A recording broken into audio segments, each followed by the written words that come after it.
Direction la Côte d'Ivoire, Guillaume Soro, accusé de tentative de coup d'État, le président du mouvement Génération et Peuple Solidaire dit toute la vérité. Alors pour plus de détails, après le générique.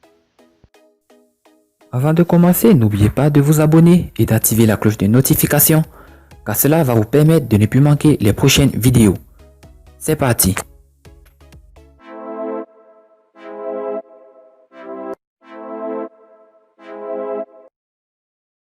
Guillaume Soro a-t-il réellement voulu renverser le pouvoir de son ancien mentor Alassane Ouattara? En tout cas, le régime du Rassemblement des fautistes pour la démocratie et la paix croit dur comme fait que le fondateur de Génération et Peuple Solidaire a nourri le vœu de déstabiliser la Côte d'Ivoire. D'ailleurs, les autorités ivoiriennes n'ont pas hésité à lancer un mandat d'arrêt contre le député de Ferké. El Hadj Mamadou Traoré, un proche du natif de Kofi brise le silence sur la question. Guillaume Soro n'a aucun projet de coup d'État. En exil en Europe depuis le 23 décembre 2019, après son retour manqué à Abidjan, Guillaume Soro est accusé d'avoir voulu faire tomber Alassane Ouattara. Le procureur Adourisha est formel. Le chef de file des soroïstes a bel et bien tenté de prendre le pouvoir par les armes.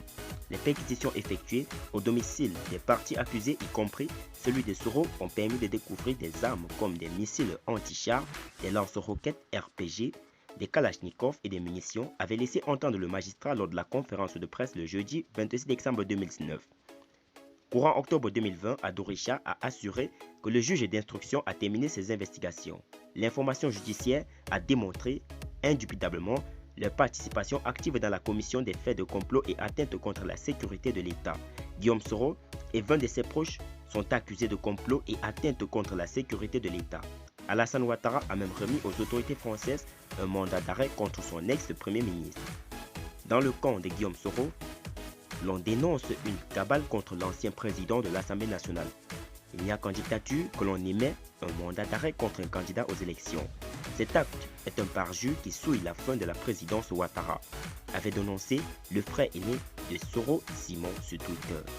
À l'occasion de l'an 1 de l'exil de son mentor, El Hadj Mamadou Traoré est revenu sur cette affaire. Dans une publication sur sa page Facebook, il a démenti toutes les allégations des autorités ivoiriennes. Je jure de Dieu sur la tête de mes enfants que j'aime profondément que ce 23 décembre 2019, aucun projet de coup d'État n'avait été planifié ni par Guillaume Soro, ni par ses compagnons arrêtés et jetés en prison, a écrit El Mamadou Traoré. Pour lui, c'est un mensonge d'État qui a été collé sur leur dos afin de justifier leurs arrestations et emprisonnements. Il en veut pour preuve la libération de certains soroïstes qui ont immédiatement rejoint le RHDP avant d'être innocentés.